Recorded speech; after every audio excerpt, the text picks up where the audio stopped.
Hare Krishnaya Krishna Bhaktaya Tadbhaktaya Namo Namaha. Om Namo Bhagavate Vasudevaya. Om Namo Bhagavate Vasudevaya. Om Namo Bhagavate Vasudevaya. Krishnaya Vasudevaya Devaki Nandanaya Cha Nanda Gopakumaraya Govindaya Namo Namaha. Jai Sri Krishna Chaitanya Prabhu Nityananda Sri Advaita Gadadhara Shivasadi Gaura Bhakta Vrinda. Hare Krishna Krishna Krishna Hare Hare, Hare Ram Ram Ram Hare Hare. So dear devotees doing Bhakti Shastri with MI from Bangalore and other places, you are all welcome for continuity of our study of 4th chapter of Bhagavad Gita, the Transcendental Knowledge.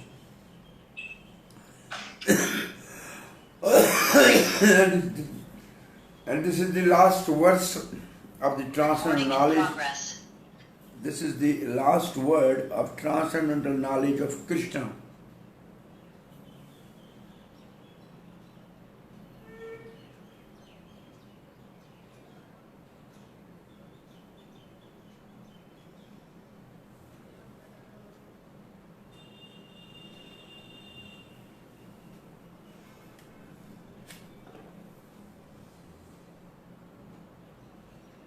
Recording in progress. Hare Krishna. Hare Krishna. So, 9th chapter says, ninth verse says, anybody who knows the appearance and activities of Krishna as transcendental will never take birth again and goes eternally back to Godhead. Now, Arjuna is asking, is there any example previously people has attained that position? So the verse 10 answers that. Veet rag bhaya krodha man maya mam upashritaha bahavo gyan tapasa puta madbhavam agataha. Bahavo means many. Madbhavam agataha means they have attained my bhav bhakti, which means next to the prem, and they become my associate. How? Jnana tapasa puta. They are purified. Puta means purified. By jnana means knowledge of my birth and activities. And tapasa means by scrutinizingly understanding from the Upanishad or by negating the wrong ideas. That is tapasya. To study scrutinizingly scripture and also to negate and clean the wrong conception is austerity. So many have already attained me by purification through the knowledge of my birth and activities, as well as by austerities of understanding scripture scrutinizingly and negating the bad concept and cleaning the mind. What else they have done to get this achieve? 3 things. Veet means to give up. They gave up rag, bhaya and krodh. So rag means attachment, which is like for karmis, and bhaya of the spiritual identity. They want to merge in the Brahm. They are jnanis. And krodh means angry. They think that all the paths are ultimately void. Everything is zero in the end. So they are afraid of different material, different spiritual concepts. Therefore they are fearful and they are angry. So they are mostly karmis, jnanis and voidists. So how they then achieve your lotus feet? manmaya mam upashritaha. They have taken my shelter. By taking my shelter, by knowing my birth and activities, and by doing ashtavidis and giving up the jnana and karma and other wildest concept, they have already attained me. So in this purport, as I told you, I think you must have done your homework. In this purport, the main thing is, Srila Prabhupada is explaining these three things. What is rag, what is bhaya, and what is krodh. And most of the purport is based on this. Rag is attachment to this material world. And bhaya is not believing in a spiritual identity of Supreme Personality of Godhead and comparing the person of Supreme Lord with one's own personality. And since they are fearful of a material personality which gives suffering, they want to lose the material personality and they want to merge into the Brahma. So they are Gyanis. And the third is they are confused and frustrated with the different spiritual theories. So they think ultimately everything is wild and they become angry. So these are the three concepts which Srila Prabhupada is given here. And then Srila Prabhupada writes, I am reading from the middle, somewhere middle of the purport.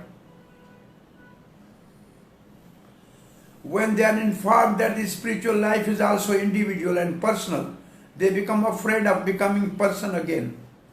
And so they naturally prefer a kind of merging into the impersonal void. Generally, they compare the living entities to the bubbles of the ocean, which merge into the ocean. That is the highest perfection of spiritual existence, attainable without individual personalities. These are impersonal. But Srila Prabhupada defeats this argument. Bubbles merging in the ocean. Srila Prabhupada says, in the ocean there are millions of living entities enjoying also. They are not merging in the ocean. So we don't want to merge in the ocean, but we enjoy within the ocean, that is in the spiritual world. This is the kind of fearful stage of life, devoid of perfect knowledge of the spiritual existence. Furthermore, there are many persons who cannot understand spiritual existence at all. Being embraced by so many theories and by contradiction of various types of philosophical speculations, they become disgusted or angry and foolishly conclude that there is no supreme cause and that everything is ultimately void. So these are the Buddhist type of philosophy.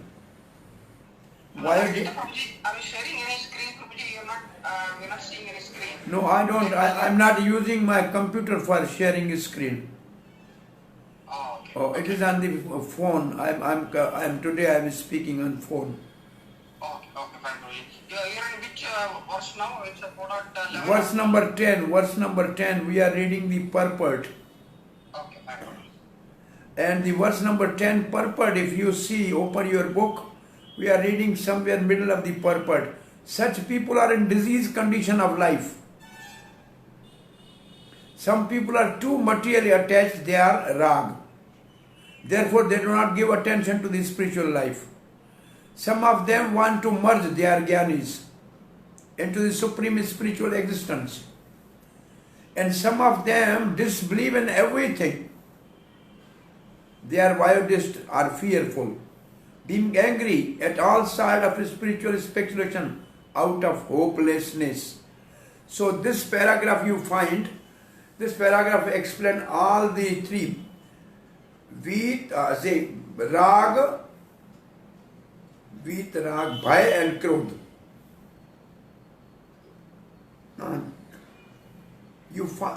Did you find this paragraph? Yes, Prabhuji.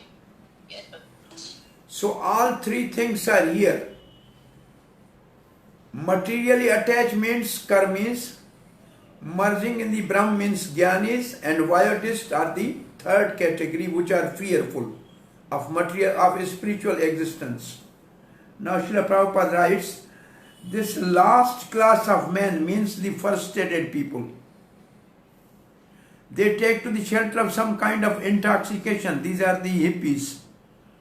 They were mostly after Buddhist philosophy of Vyodism when Srila Prabhupada was preaching. Mostly they were Vyodists.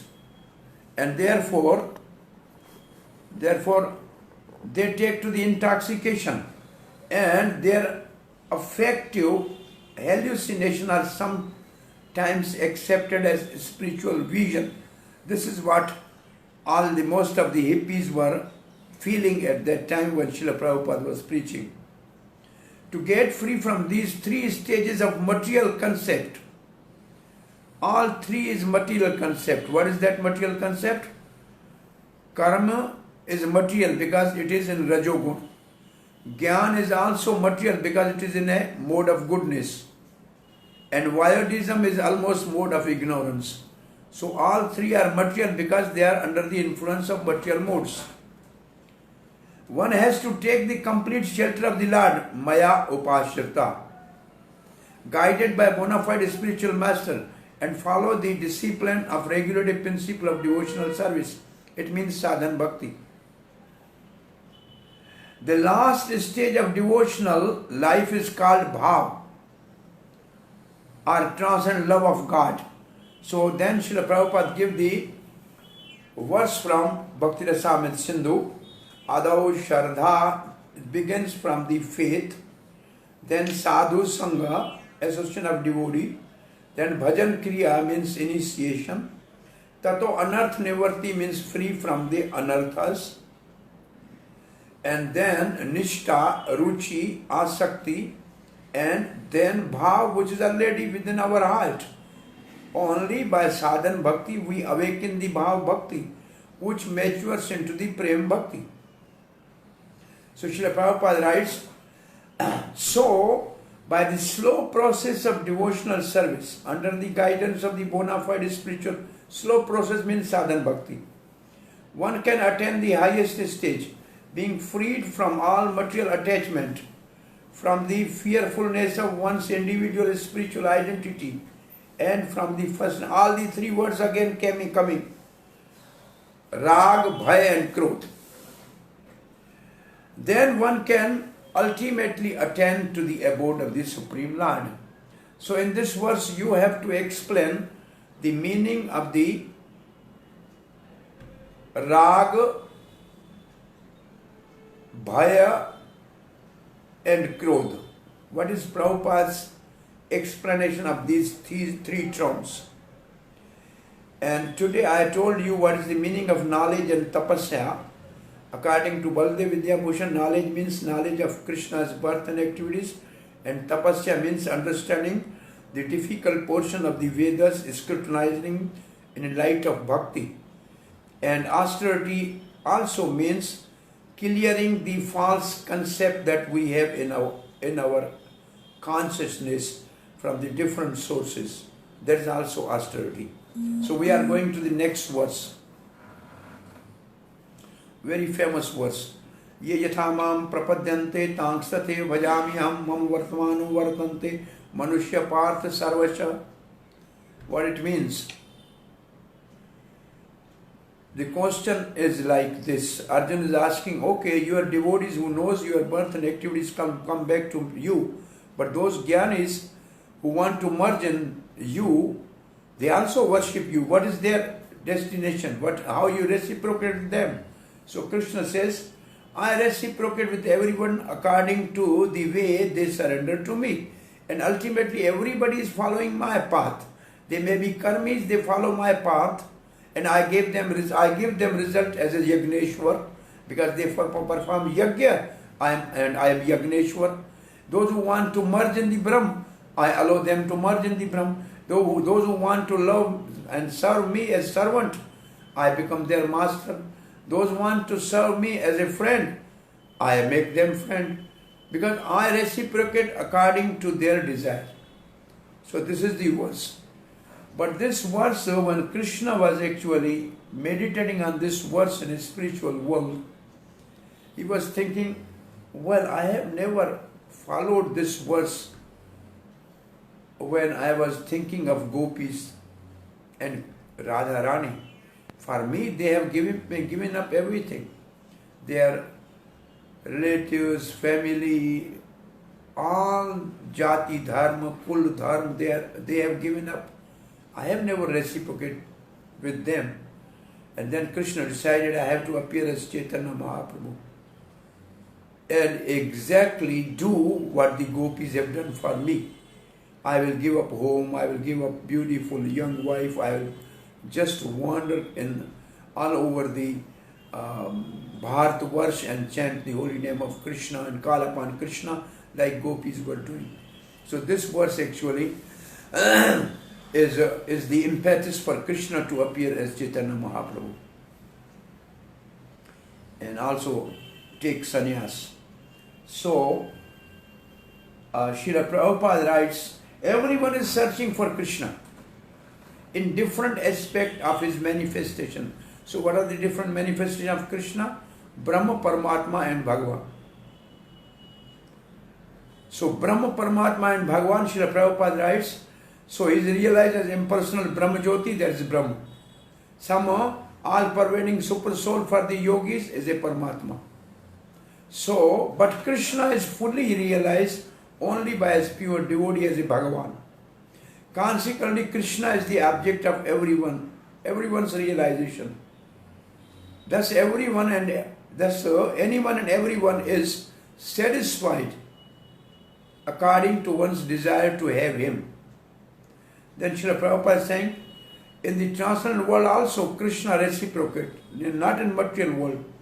In transcendental world, Krishna reciprocate according to the attitude of a personal devotee. Like one devotee may want Krishna as supreme master, other wants supreme friend, other wants son, another wants his lover. Krishna reward all the devotees equally according to their different intensities of love for him.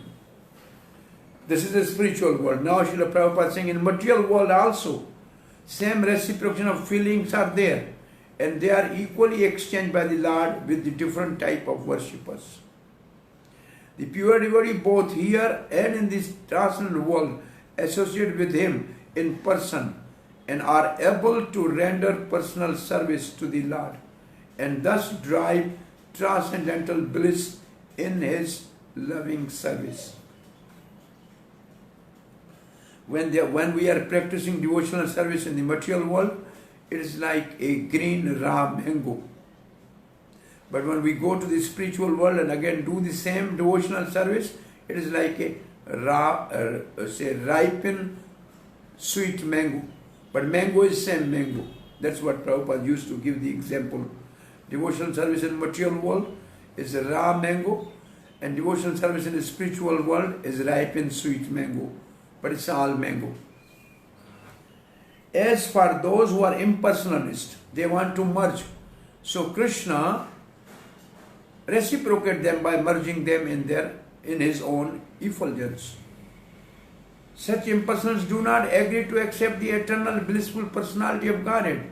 Consequently, they cannot relish the bliss of transcendental personal service to the Lord, having extinguished their individuality. Some of them who are not firmly situated even in the impersonal existence return to the material. These are some impersonalists, they fall down. And who are they? They are actually Mayavadis. So actually there are two types of impersonalists. One are called Brahmavadi. They can go and merge into the Brahm. And there are Mayavadis. They don't believe in the personality of Godhead. Therefore, they think the Lord also take birth like us as a temporary. And his activities are temporary. Therefore, Krishna reciprocate with them to give them temporary body again and again. So they fall down. So Mayavadis fall down because they anadrat angri. Anadrat means disrespect. Angry means lotus feet or personality of Godhead. So by now you know the impersonalist of two types, Brahmavadis, like Sukhdev is a Brahmavadi. 4 Kumaras are Brahmavadis. But the modern day impersonalists are Mayavadis. So there's a difference between the two.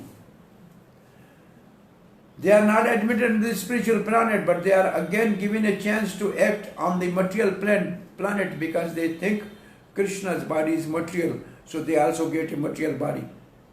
For those who are fruitive worker, means karmis, the Lord award the desired result of their prescribed duties as a Yagneshwar. Because they perform yajna, Krishna acts as a Yagneshwar. In other words, everyone is dependent for success upon his mercy alone. And all kinds of spiritual processes are but different degrees of success on the same path. Path is one, but the success is different degree. It's not the different path. Path is one, like yoga is one. Yoga means a ladder. The karma yogi is at a first rung, the jnana yogi is on the second rung, the dhyana yogi is on third rung, and bhakti yogi is on the top. So in that sense, the process path is one. The processes are a different degree of success. It's not a different path leading to one goal. It's a one path.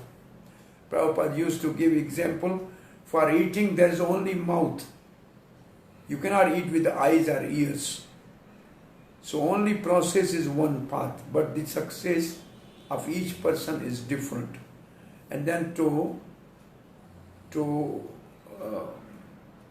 establish this statement, Srila Prabhupada quoted a verse from Bhagavatam, 2nd canto, 3rd chapter.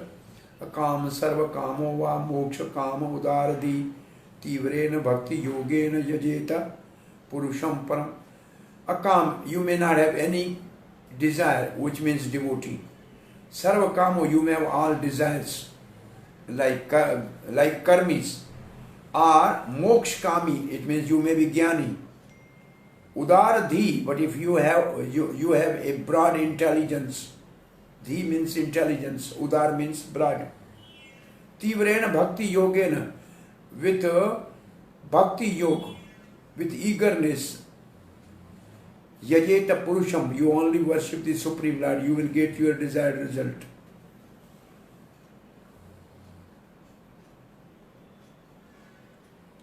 So Srila Prabhupada writes, whether one is without desire, the condition of a devotee, or a desires of all fruitive activities, which means karmis, or after liberation, which means jnani, one should with all effort try to worship the Supreme Personality of Godhead for complete perfection, culminating in Krishna consciousness. We are going to the next verse. Any question?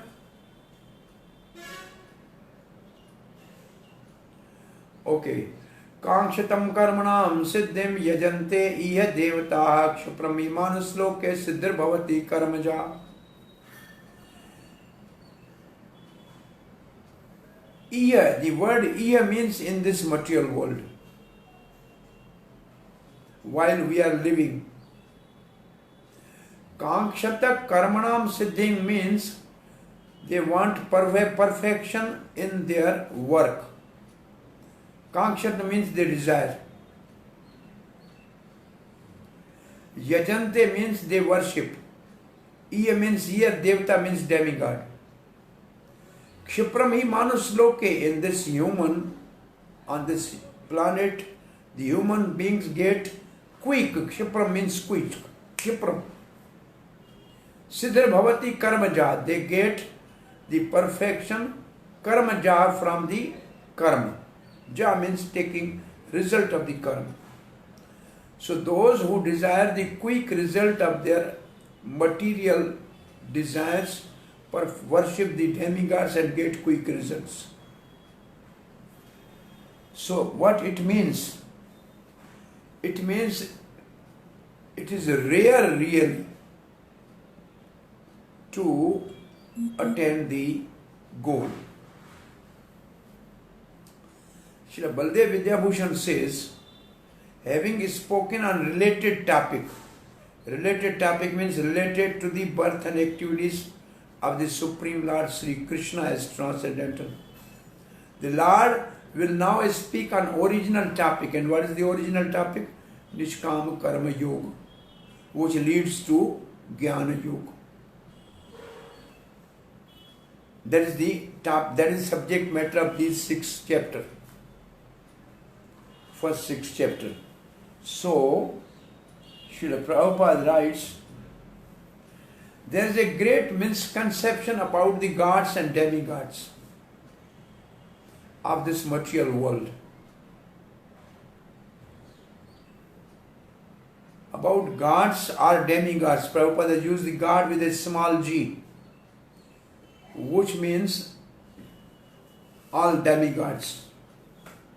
And men of less intelligence, this is in the verse in chapter 7, Alpa Medhasa. Men of less intelligence, although passing as a great scholar materially, take these demigods to be various forms of the Supreme Lord. This is a misconception that the different demigods are the different forms of the same Lord. This is misconception. So, Prabhupada was sarcastically once saying, if you ask somebody who is God and they say everybody is God, every demigod is God, then Prabhupada says, it is like you ask some woman who is your husband, if she said everybody was my husband, then she is prostitute. So those who consider every demigod is God, they are prostitute. Like that. They have a misconception. Now Prabhupada is giving the true conception. What is true conception? Actually the demigods are not different forms of God, but they are God's different part and parcels. So different forms is different than different part and parcels. Like we living entities are also part and parcels. We can become demigod if we are qualified for that. Somebody perform 100 Ashwamedh Yajna, that is called Satkratu, and he can be Indra. He is eligible to take the post of Indra. So they are also living entities. It means Supreme Lord has 2 types of ansas. One is called Swansa, they are Vishnu Tattva, and other are called Vibhinna Ansa, they are Jiva Tattva. So demigods are Jiva Tattva. They have same qualities as living entities, but they are a little more quantity and more opulence. So demigods are living entities. They have also Paramatma within their heart, like we living entities. So they are part and parcel of God. They are not different forms of the God. And God is one and parcel are many. And then Srila Prabhupada corroborate with the Upanishad verse, Nityo Nityanam Chetas Chetnanam Eko Bhaunam Viddhati Kaman. So Nityo Nityanam, Nityo means one, Supreme Lord who is eternal. Nityanam means many living entities, they are also eternal. Now Srila Prabhupada writes, and also Brahma Samhita said, Ishvara Paramah Krishna. There may be many Ishwar. Brahma is called Ishwar. Shankar is also called Ishwar. But Parameshwar is Krishna. Supreme Ishwar is Krishna. We are also small Ishwar, controller of our own home, on our own business, on our own family. But we are not Param Ishwar. The Supreme God is one, Krishna, and the demigods are delegated with powers of to manage the material world. So they are the different servants of the God. These demigods are all living entities like us, Nityanam, with different grades of material power. They cannot be equal to the Supreme Lord, Narayan, Vishnu or Krishna. Anyone who thinks God and the demigods are the same level is called atheist or Pashandi. Is a Pakhandi. Even the great demigod like Brahma and Shiva cannot be compared to the Supreme Lord. And if we compare or consider them equal, then it is one of the Nam Aparad. In fact, the Lord is worshipped by demigods such as Brahma and Shiva. Shiva, Vranchi, Newton. This is a verse from 11th canto, that even the demigod worship the Supreme Lord. Yet, curiously enough, that there are many human leaders who are worshipped by foolish men under the misunderstanding of anthropomorphism. It means everybody is God. Or zoomorphism. A devata denote a powerful man or demigod of this material world. Now you go to the first line of the purport.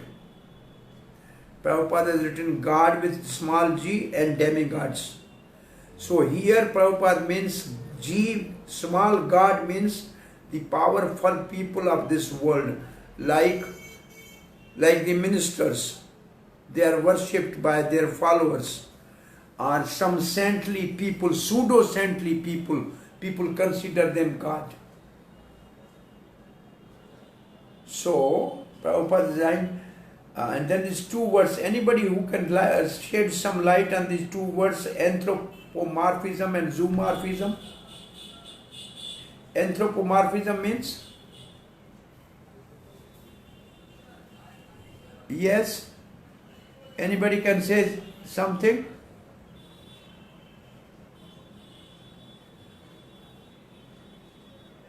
What is the meaning of anthropomorphism and zoomorphism?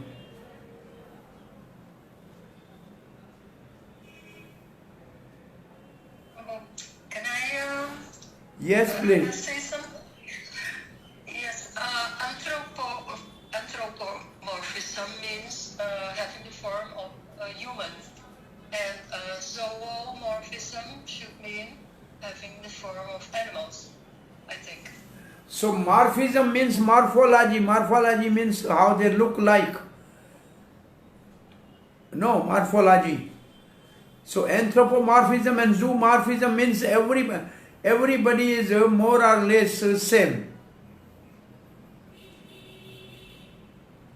If we read the whole sentence, the mood of Srila Prabhupada is worshipped by foolish men.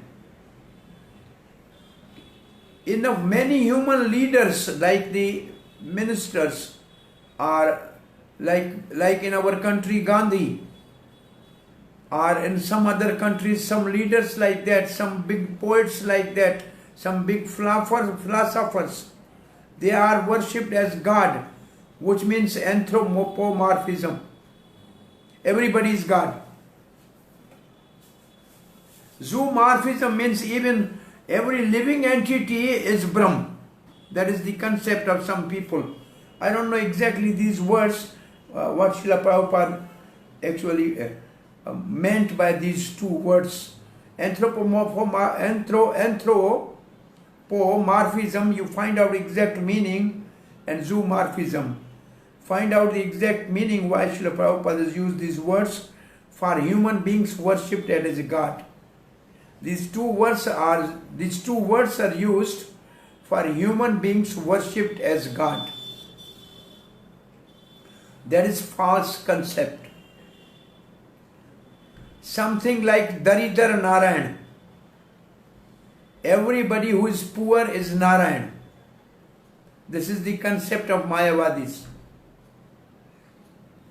But Narayan, Vishnu or Krishna, the Supreme Person of God, it does not belong to this world. These are the people of this world. They are of the spiritual world. He is above or transcendent to material creation. Even Sripad Shankaracharya, the leader of impersonalists, maintained that Narayana or Krishna is beyond the material creation. However, foolish people, Hirta Jnana, whose knowledge is stolen, worship demigods because they want immediate results. They get the results bit better, do not know that the results so often are temporary and are meant for less intelligent persons. Because material world is temporary, demigods are temporary. You know the demigod Indra changes 14 times in one day of Brahma. Do you know this? In one day of Brahma, there are 14 Manus, and in each time of, in each rule of Manu, there is a different Indra. So Indra also changes. So their post is temporary. So what they give, the benediction, are also temporary. The intelligent person is in Krishna consciousness, and he has no need to worship the paltry demigod for some immediate temporary benefit. The demigod of this material world as well as their worshipper will vanish with the annihilation of the material world. Which means when Brahma sleeps, everything finishes. The boons of the demigods are material and temporary. Both the material world and their inhabitant, including demigod and the worshipper, are bubbles in the cosmic ocean. It means temporary.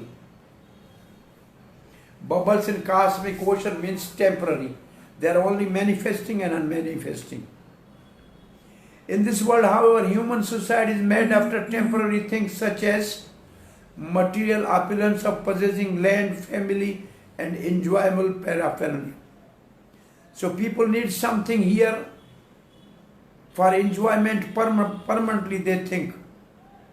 And to achieve such temporary things, people worship demigod or powerful men in human society. Powerful man means ministers. If a man gets some ministership in the government by worshipping a political leader, he considers that he has achieved the great boon. All of them are therefore no towing. All of them are therefore no towing to the so-called leaders. No towing means running after, becoming tail of those leaders are big guns in order to achieve temporary boons, and they indeed achieve such thing. Yes, they become minister, but the next government come and then they are in the prison for some inappropriate actions or some misappropriation of the funds. So they become minister one day and the next day they are in the prison. Such foolish men are not interested in Krishna consciousness for the permanent solution to the hardship of this material existence. So it means it is very rare that somebody become Krishna conscious. People are only interested in temporary things. They are all after sense enjoyment, and to get a little facility for sense enjoyment, they are attracted to the worshipping, to worship empowered living entities known as demigods. This verse indicates that people are rarely, this whole purpose of this verse is, theme of this verse is this line, you underline this. This verse indicates the people are rarely interested in Krishna consciousness. Most people are karmis. They want the fruits either in this life or in the heaven, and their aim is enjoyment. So they are rarely interested in Krishna consciousness. They are mostly interested in material enjoyment, and therefore they worship some powerful living entity. Next verse. Chaturvarnyam maya srishtam gunakarma vibhagasha tasya kartaram api mam vidya akartaram avyayam. So Chaturvarnyam, what are the four varna? Brahman, Kshatri, Vaishya and Shudra. They are varna. And what are the four ashram? Sannyas, Brahmachari, Grastha, Vanprastha and Sannyas. They are called ashram. Varna means their occupation. Brahman, Kshatri, Vaishya and Shudra. These are the four varna. Maya Sarishtam, I have created, Krishna says. What are the criteria for their creation? Guna and karma. Guna means three modes of material nature. The one who is in mode of goodness is Brahman. The one who is in mode of passion is Kshatri. One who is in mixed mode of passion and ignorance is Vaishya.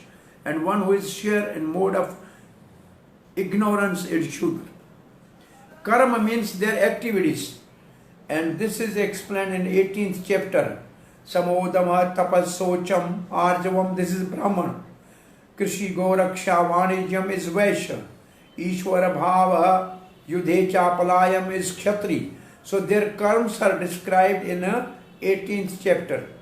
Brahman's karma, Kshatri's karma, Vaishya's karma and Shudra's karma. Vibhaga means according to their different departments of their work. Who is their creator? Tasya kartaram api mam, though I am their creator. Vidya, no, akartaram avyayam, but I am not one of those varnas. Because those varnas in this material world and they are temporary, but I am permanent, avyayam.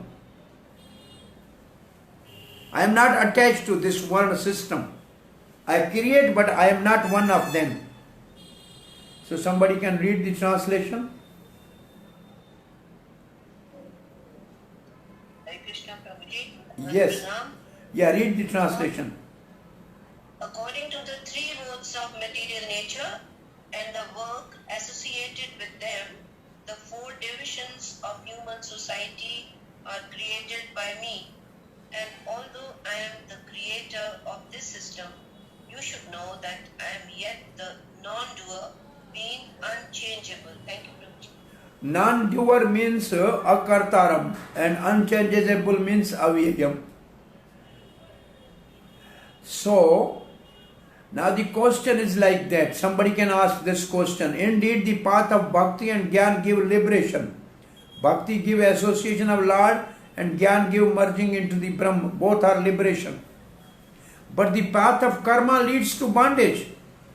If one perform karma, worship demigod, then he get even the pleasure of heaven and then he will come back. So there is a bondage. Therefore, there is some inequality in you, Krishna. It means you are not equal to everybody.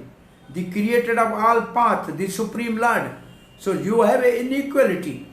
That is not so, Krishna says. I have created four varna for people who want their own enjoyment. So I just gave them departments. Now how they act, it depends upon them. The suffix ya, chatur varnya, varnya, ya, suffix ya in the word chatur varnya indicates self-interest in the four order. Self-interest means everybody's own desire. Therefore, Prabhupada said, I am here to establish ISKCON to make people Brahman. I want to train people as Brahman. So those who are interested to be Brahman, they can be given the opportunity and training. That is the meaning. The Brahman predominate by Sattva and their activities are controlling the senses and mind. So now we are reading Srila Prabhupada's purport. The Lord is the creator of everything. Everything is born of Him. Janmadiyasya. Everything is sustained by Him. And everything after annihilation rests in Him. That's called creation, maintenance and annihilation. He is therefore the creator of the four divisions of the social order also. Beginning with the intelligent class of man, which means Brahman, due to their being situated in mode of goodness. Next is the administrative class, technically called Kshatriya, due to their being situated in mode of passion. The mercantile men called Vaishya are situated in mixed mode of passion and ignorance. And the Shudras, the labor class, situated in mode of ignorance. That is the according to the guna. In spite of Krishna, his entering the creating the four divisions of the human society, Lord Krishna does not belong to any of these divisions, because he is not one of the conditioned soul, means doer, a section of whom form human society. So he is not a human being. He is not living entity, it means. Human society is similar to an ordinary animal society. But to elevate man from the animal status, the above mentioned divisions are created by the Lord for the systematic development of Krishna consciousness. This paragraph you should underline if you have to write an essay on Varna Ashram system. Human society is like any other animal society, but the Varna Ashram is a stepping stone for the human society to progress in a spiritual path for systematic development of Krishna consciousness. The tendency of the particular man towards work is determined by the modes of the material nature which he has acquired. Such symptoms of all life, according to different modes of material nature, are described in 18th chapter of Bhagavad book. A person Krishna conscious, however, is above even the Brahmans. Why? Because he is above three modes of material nature. So Vaishnava is beyond the three modes of material nature. Although Brahmans by quality are supposed to know about Brahman, which means Supreme Lord, the Supreme Absolute Truth, most of them approach only to the impersonal Brahman, manifestation of the Lord Krishna. But a man who transcends the limited knowledge of the Brahman and reaches the knowledge of the Supreme Personality of Godhead, Lord Sri Krishna, become person Krishna conscious, or in other words, a Vaishnava. So what is the difference between Brahman and Vaishnava? Brahman knows the impersonal aspect of God, while Vaishnava knows the Supreme Personality of Godhead Krishna, who is the source of the impersonal Brahman. Krishna consciousness includes knowledge of all different plenary expansion of Krishna, namely Ram, Narsingh, Vara, everything. And as Krishna is transcendent to this system of four divisions of the human society, a person Krishna conscious is also transcendent to all divisions of the human society. Whether we consider the division of the community, nation or species. Community means a Brahman community, Vaishya community, and nation, the American nation or Russian nation or Chinese nation or Indian nation or species. So he is beyond all this. Krishna is beyond these different systems, and the devotee who is Krishna conscious is also beyond that.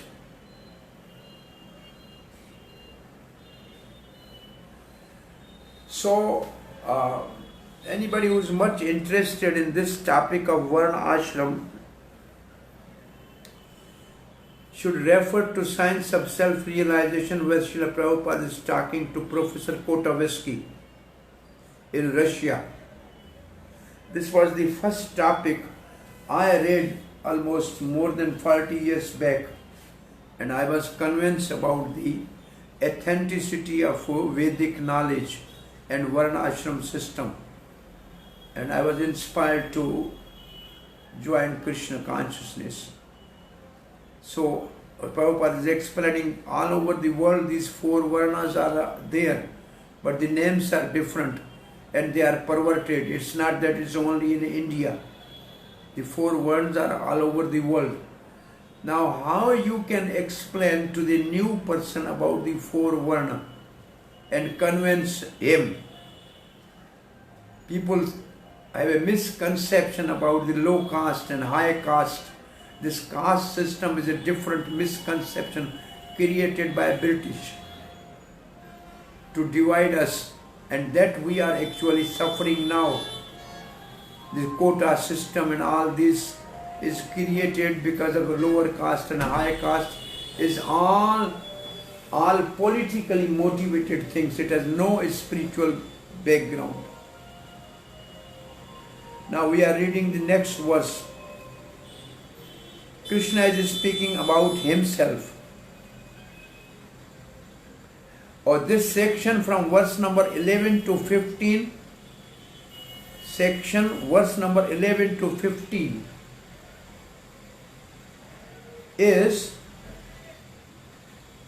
applying transcendental knowledge. Applying transcendental knowledge, which means one who actually apply in life can advance.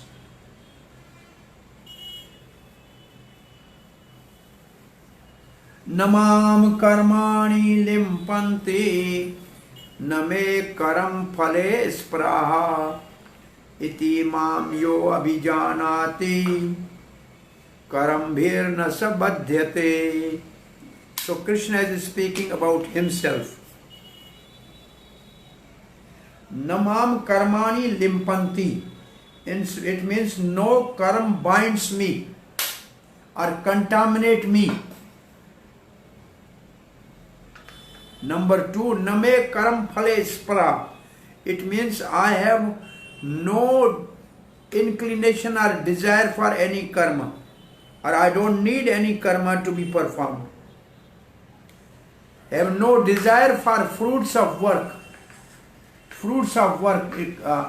Phal ispara means, phal means fruit. Ispara means desire.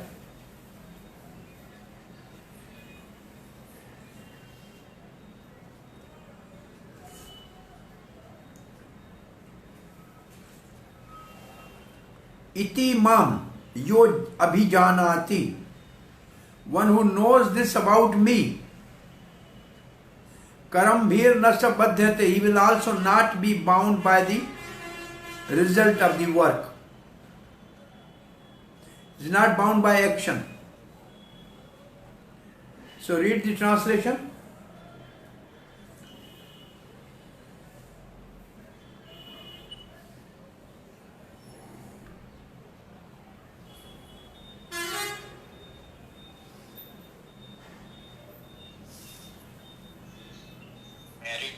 Yes, Prabhu.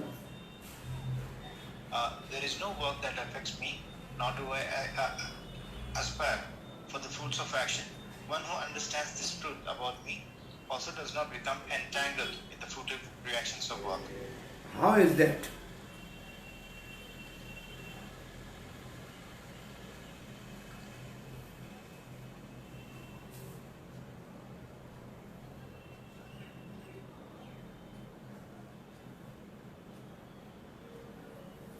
Okay.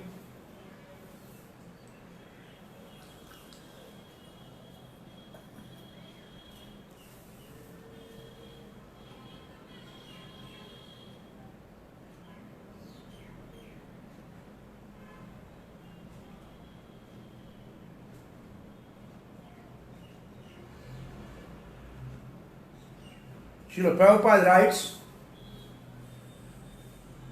as there are constitutional law in a material world stating that the king can do no wrong, or that the king is not subject to the state laws. Similarly, Lord, although he is the creator of the material world, is not affected by the activities of the material world. What actually it means is like that Krishna is creating the material world and making somebody demigod, making somebody Brahman, making somebody Kshatri, Vaishya, Shudra. Then Krishna is doing injustice. So he is creating the living entities according to their past karma, according to the impression of their past karma. It's not Krishna is making somebody demigod, but he has performed some pious acts in a previous life, therefore he is entitled to become a demigod. Therefore Krishna is not involved in the creation of different people in different categories, because it is not by Krishna's will, but it is by their past karma. Therefore Krishna is not involved in this. He creates and remains aloof from creation. He is not attached. If you create, I create one home, I am attached to that home. If I create one shop, one factory, I am attached to that. But Krishna creates the whole universe, but he is aloof from that. So why Krishna is not attached? Because he is his creator, but he is not attached to that. Whereas the living entities are entangled in the fruitive result of material activities because of their propensity for lording it over the material resources. So Krishna create and remain unattached. We create and become attached. That is the difference between the two. The proprietor of an establishment is not responsible for right and wrong activities of the worker. So Krishna is the proprietor of this material world, but he is not responsible for wrong and good doing of the living entities. Like a person who has a factory, his worker outside may be drunkard, but it is not his responsibility. The living entities are engaged in their respective activities of sense gratification, and these activities are not ordained by the Lord. They are their own past karma. For advancement of the sense gratification, the living entities are engaged in work of this world, and they aspire to heavenly happiness after death. This is their desire. The Lord, being full in himself, has no attraction for so-called heavenly happiness. Krishna is Atma Ram, so he don't need happiness. But we need some happiness in this world or heaven. So this is another difference. So that's the first difference is Krishna create and is not attached with this world. We create something and become attached. Second thing, we want more enjoyment, but Krishna is full in himself, so he don't need any enjoyment. Therefore, he is not entangled. So, two reasons. Heavenly demigods are only his engaged servants. Then why should he go and enjoy the facilities of the servants when he is a master? The proprietor never desires the low-grade happiness such as the workers may desire.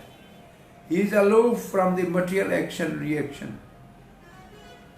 For example, now this is the verse actually from Vishnu Purana to explain why Krishna is not entangled.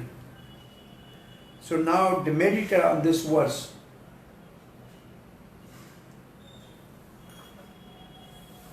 For example, rains are not responsible for different type of vegetation that appear on the earth. Although without such rain, there is no possibility of vegetable growth. So you have seen when it is a rainy season, rain falls, some green grass comes somewhere, some different plants, they also flourish. Some people want to sow the say ragi, then the ragi will come, some will put the wheat, then wheat will come, some will put some other millet, that will come. So the seeds are different, so wheats are different. So rain is not responsible for a different variety, it is the seeds. But without rain, nobody can grow. No seed can grow. So Krishna is a nimit karana, like a rain. But the different vegetations are because of their seed. And in this case, for our life, our seed is of our past karma. So the verse says, nimit matram. So Krishna is simply nimit matram.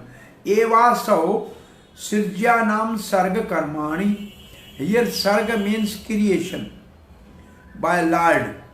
Visarga means creation by Brahma. Karmani means according to the activities of the different living entities. Pradhan karan bhuta yato vai sirjai shaktiyai. Actually, the main reason for each individual is their own karma. In the material creation, the Lord is only the supreme cause, nimit karma. Like rain. The immediate cause is material nature. Maya dikshena prakriti. Prakriti is creating, by which the cosmic manifestation is made visible. And how they are creating? According to the karma.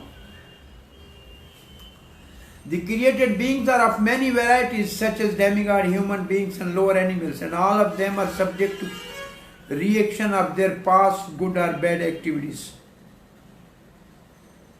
The Lord only gives them the proper facility for such activities and the regulation of modes of nature, but He is never responsible for their past and present activities. In Vedanta Sutra it is confirmed, Vaishmaya Nair Gunye Na Sapekshvat Sapekshtavat. The Lord is never partial to any living entity. The living entity is responsible for his own acts. The Lord only gives him facility. Like rain, give facility for different crops to grow. Through the agency of material nature, how He gives facility? Through material nature, the external energy. If you remember about the karta, the living entity desire, God sanction, and material nature provide facility. Anyone who is fully conversant with all the intricacies of this law of karma or fruitive activity does not become affected by the result of his activities. In other words, a person who understands the transcendental nature of the Lord is an experienced man in Krishna consciousness, and thus he is never subjected to the law of karma. Transcendental nature of the Lord means his janma and karma, divya. Then he will not be entangled. One who does not know the transcendental nature of the Lord and who think that the activities of Lord are aimed at fruitive result, as are the activities of ordinary living entities, certainly become entangled himself in fruitive activities. But one who knows the supreme truth is liberated soul, fixed in Krishna consciousness.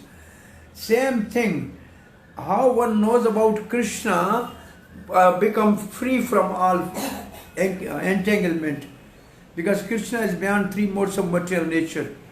And when we understand Krishna, we can only understand Krishna when we go beyond three modes of material nature. And we can go beyond three modes of material nature by practicing devotional service. And then we will not be affected by the karma of this world. Now the last verse of this section, I think we will do this much because I have to take some rest before next class. Evam gyatva kritam karma purvairvapi mumukshubhi kuru karmaiva tasmatvam purvai purvatram kritam.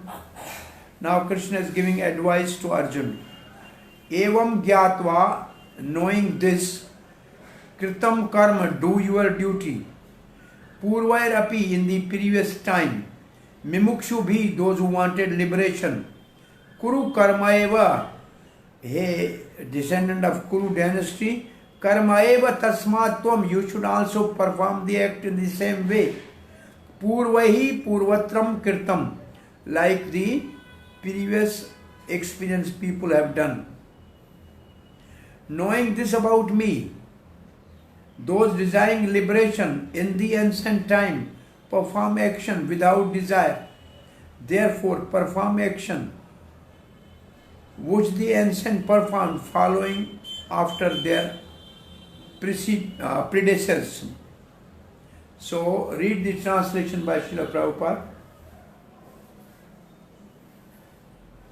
Krishna Prabhuji, may I read? Yes. All the liberated souls in ancient times acted with this understanding of my transcendental nature.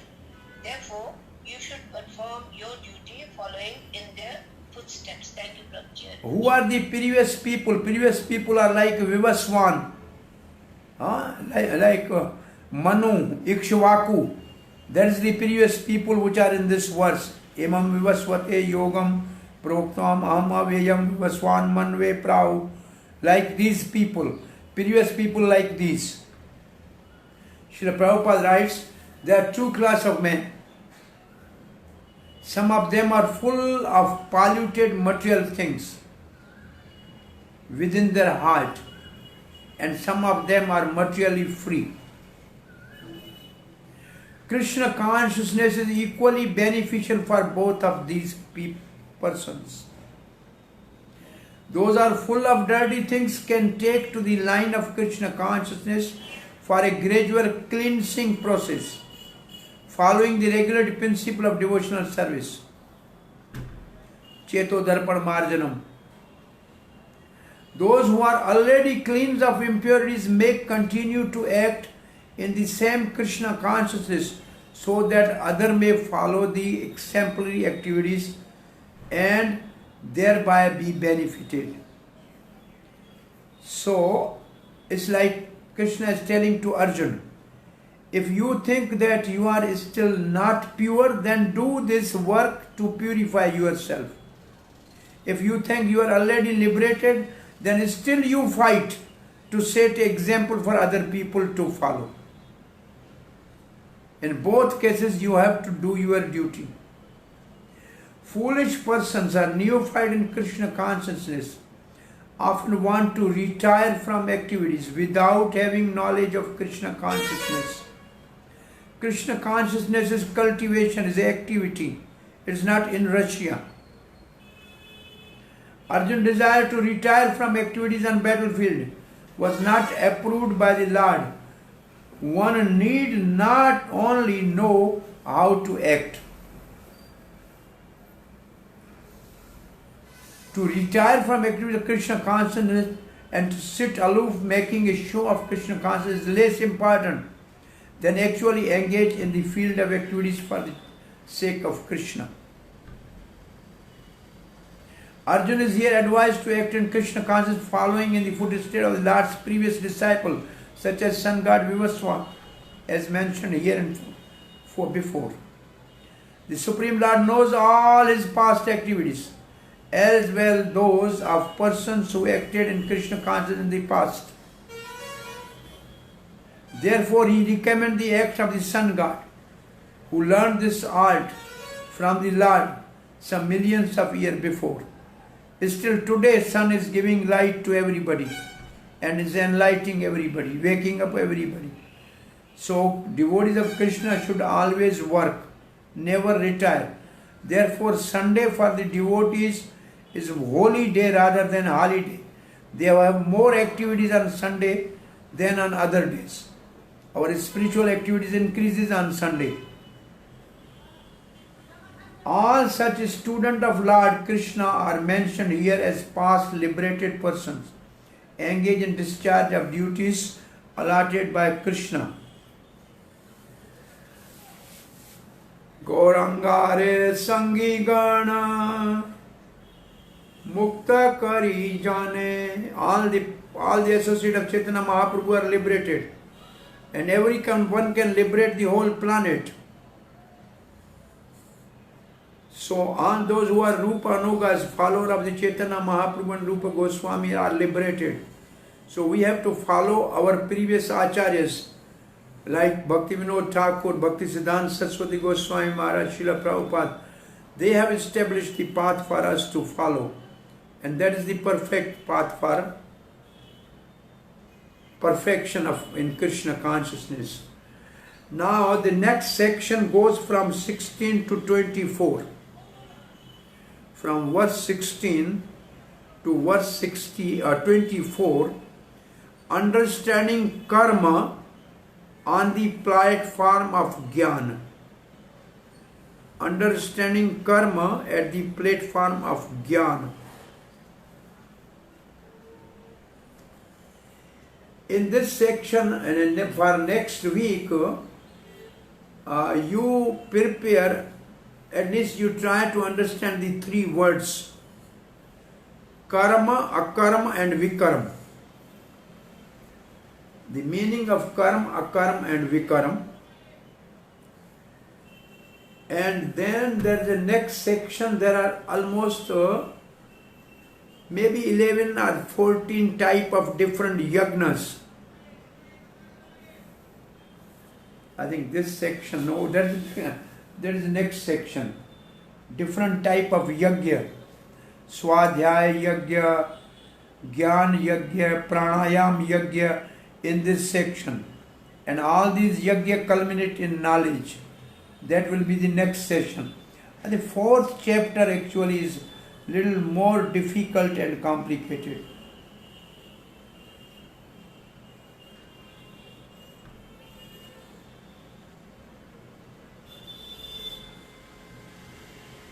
Yeah, next section from 25 to 33, sacrifices lead to transcendental knowledge. That will be the next topic. So next time Krishna so desire, then we will finish this one section from 16 to 24. Understanding karma on platform of jnana.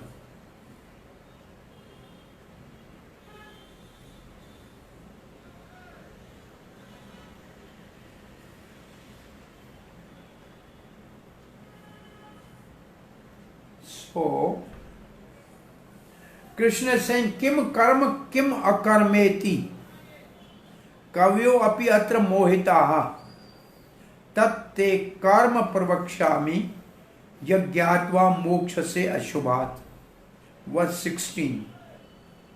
Kim karma, what is karma or action? Kim akarmeti, and what is akarm, inaction? Kavayo api, even the wise or learned, atra mohita, they are also bewildered. Yatte karma pravakshami, then what is the karma I am going to explain to you? Yagyatva, that if you know, mokshase, will be liberated, ashubhat, without any doubt. So even the wise are bewildered about action and inaction of the karma containing jnana. I will speak to you about that action and non-action, by knowing which you will be liberated from samsara.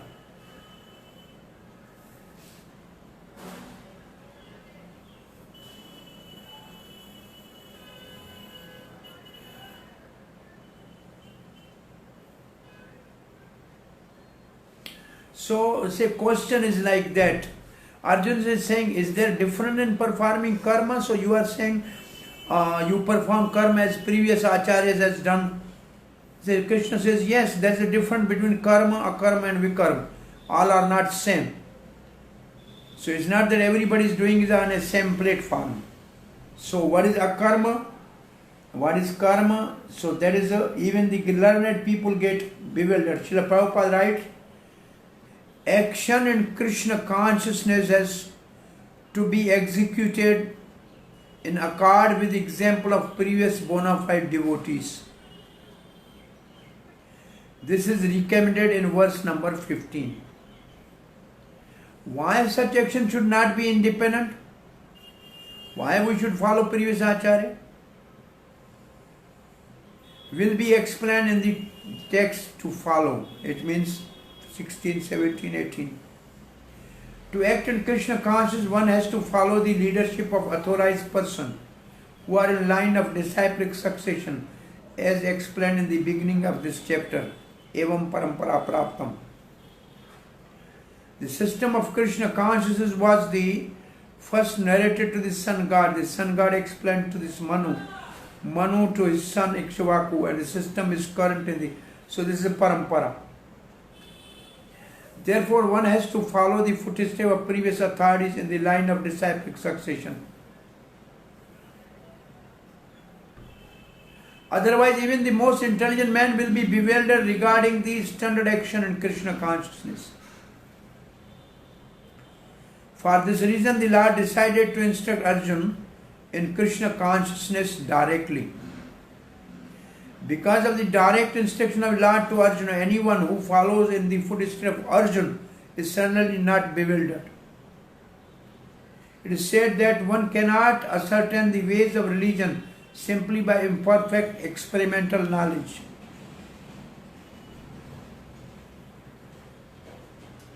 Actually, the principal religion can only be laid down by the Lord Himself.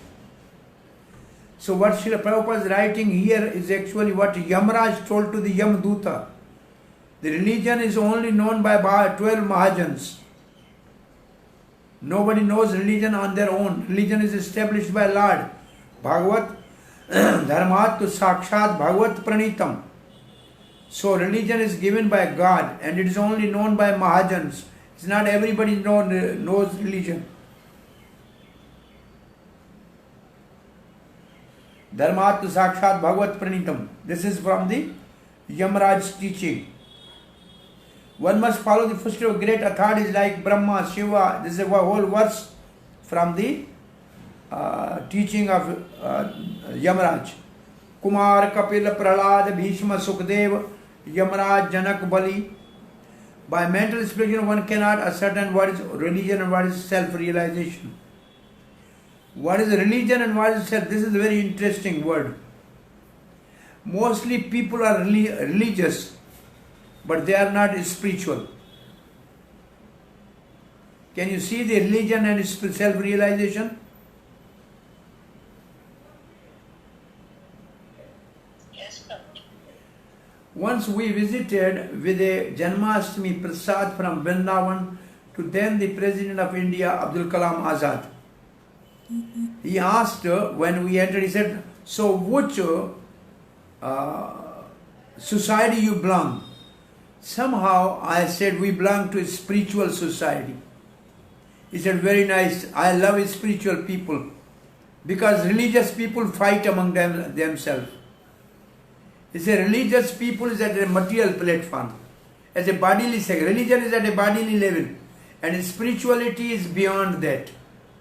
So actually spirituality is different than religion. And Srila Prabhupada said in the West when I was preaching, if I would have told them my religion is better than your religion, they would have kicked me out. I told them I am teaching you the science of love of God and science of soul. And therefore they accepted that I am speaking at a spiritual level, not at a religious level. So there is a difference between the spiritual life and the religious life.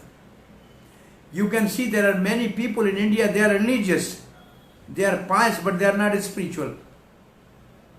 They have no regulation, they have no rules, they have not much interest in self-realization. They are simply pious and religious. They go to the temple, they do all the rituals, but they don't know why they are doing.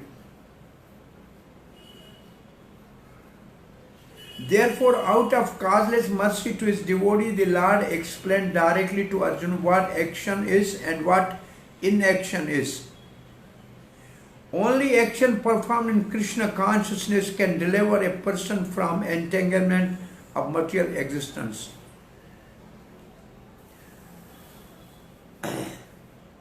Now Krishna says, Karmanovapi bodhavyam, I will give you knowledge of the karma. Bodhavyam means explain to you. Bodhavyam cha vikramanaha, I will teach also you what is vikarma. Akarmanascha bodhavyam, I will explain to you what is akarma. Why? 3 times bodhavyam. Bodhavyam means enlightenment. Because gehna karmano gati. Why? Because very difficult to understand the action and truth. The truth about these is very difficult to understand.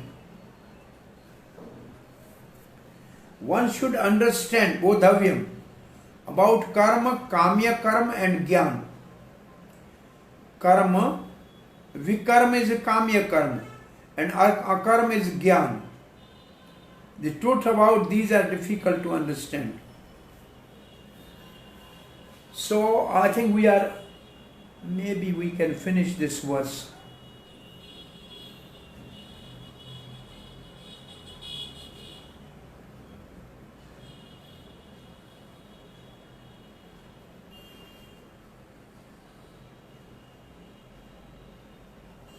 Yeah, we were finishing this verse. Srila Prabhupada writes, if one is serious about liberation from the material bondage, one has to understand the distinction between action, inaction and unauthorized action.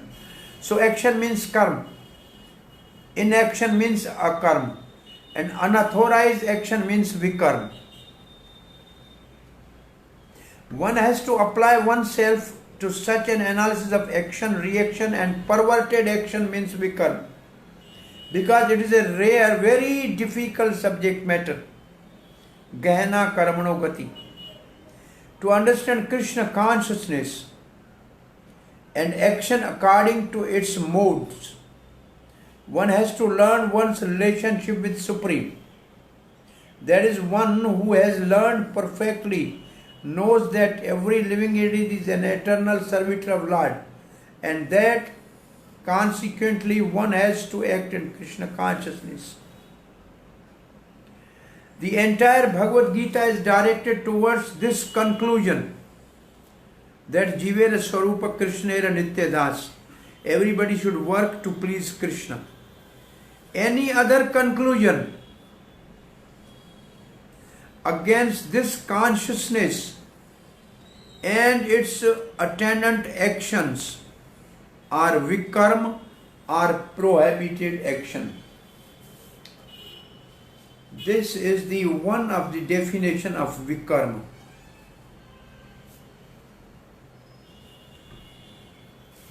To understand all this, one has to associate with authorities in Krishna consciousness, which means a spiritual master, and learn the secret from them. This is as good as learning from the Lord directly. Otherwise, even the most intelligent person will be bewildered. So I am just giving you the small idea about what is this, and then we end this session today. Karma means following the scripture and doing the action according to the scripture, which means pious activities,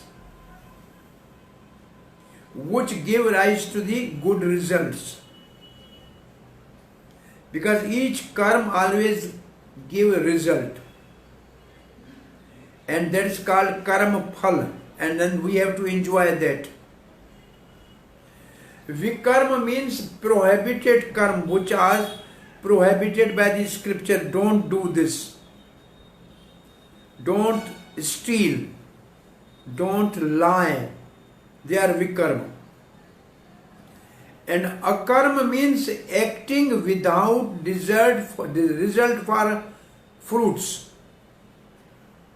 So akarma means we act, but we give up two things. One thing we give up doership, kartapan. And second thing we give up bhoktapan, means the enjoyer of the fruits. We perform action without ego of doership and without desire for enjoying the fruit. We perform our work as service to Supreme Lord. That is akarma, and it has no resultant result. So akarma means devotional service. Vikarma means prohibited actions in the scripture that leads to the hell and suffering. And karma means pious activities that lead to the heaven and more enjoyment.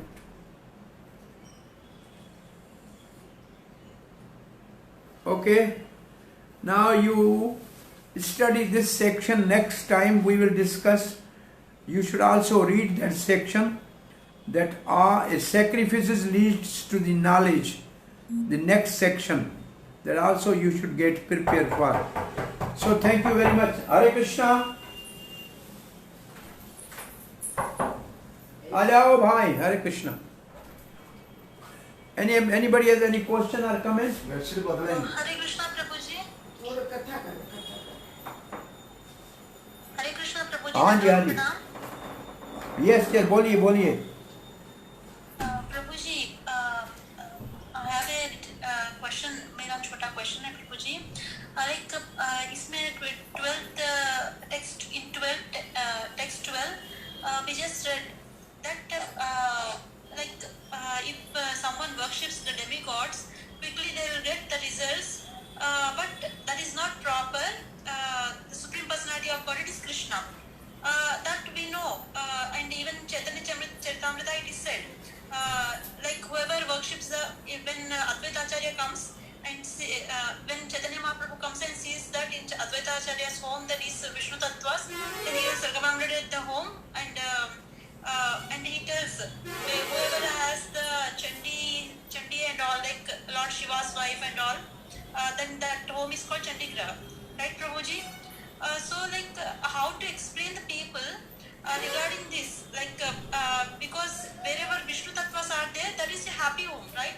And wherever there is even in Vrindavan we see people ask, see in Vrindavan we go over there and we see other demigods are there, and how to take that one and how to tell, but because we can understand that Vrindavan, they have the mood, they have prem and bhav, they are on that level. Whatever they do, their main thing is for Krishna. Even Katyayini Vrakti is done by the gopis, that for Krishna. So whatever they do, that is for Krishna. But other people are not doing the same, right, Prabhuji? So how can we, Prabhuji? I think what you are asking is, the people, many people have a demigod deities in their home. Yes. And also they have a Vishnu Tattva in their home too. Yes. Now we have to explain to them simply this truth, that it is alright, you have to understand two things. One thing is that demigod and God is not one thing. They are not one. Demigods are appointed by God for universal affairs. So they are not God. Considering the demigod and God one is offense. Number two, worshipping demigod for material benefit is less intelligent. But praying demigod to give devotion to Krishna is all right. Like gopis pray to Katyayani to get Krishna as a husband is perfectly all right. The Dwarkavasi is praying to the Devi to get Krishna back from the forest when he went to Samantak Mani. It is all right. So if we pray to the goddess Durga that we are in the material world, you are in charge of this material world, please remove the obstacle on our path to serve Krishna, then it is all right. Srila Prabhupada said, I am praying every day to the Maya Devi not to disturb me in my Krishna consciousness. But my devotees, they don't bother for, therefore Maya catches them. So what I am saying is, we should understand the gods and demigods are not equal, but we know the all demigods are Vaishnavas because they are serving Vishnu. Therefore, we should give them proper respect. Yes, We should not disrespect demigod. They are not less intelligent. Their worshipper are less intelligent. Sometimes we misunderstand the demigods are less intelligent. That's wrong. yes, Professor. So, well, this topic we'll discuss more in 7th and 9th chapter. Okay, Professor. Thank you, Professor. Thank you very much. Hare Krishna, Srila Prabhupada ki Jai.